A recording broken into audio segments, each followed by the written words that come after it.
Now, there's not a whole lot to talk about when it comes to the Dodgers right now because they're on a little break between the NLCS and the World Series. But when we think back to these series that they've been a part of, Cincinnati, Philadelphia, Milwaukee, obviously the two games against the Reds were at home, open on the road in Philly, open on the road in Milwaukee. When you look back and you go back and watch these games, there are so many classic moments, so many stressful moments. And I'm seeing some other shows out there. I've been watching some other cities' shows and podcasts and just catching up on things around MLB and other channels' perspectives of their teams.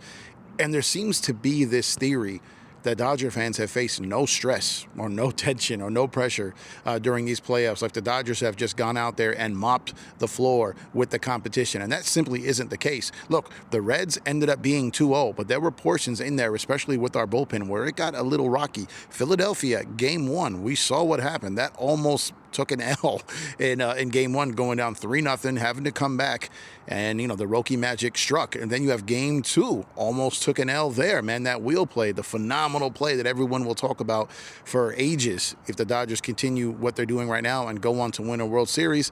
And then, obviously you have that comebacker to the pitcher and Kirkland not being able to get the out there in that 1-1 tie. There's been so many stressful moments in this Dodger playoffs, and even in the Milwaukee series, game one was dicey, trying and coming in, having to get that strikeout when Roki wasn't effective.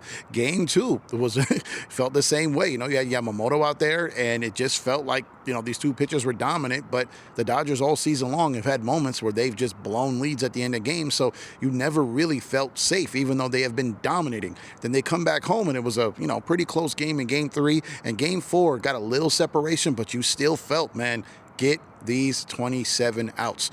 So when people sit up here and say, like, the Dodger fans or Dodgers have faced no pressure or no stress this offseason, I disagree. I think there have been many moments where it's been stressful, very high intensity. The Dodgers just got it done. Let me know. Have you guys not stressed at all during this postseason? Have you kind of been carefree, just knowing they're going to pull it off? Or have you been kind of like me, like, you better get these 27 outs, boys, and let's get this done? Let me know what you think. Let's go, Dodgers.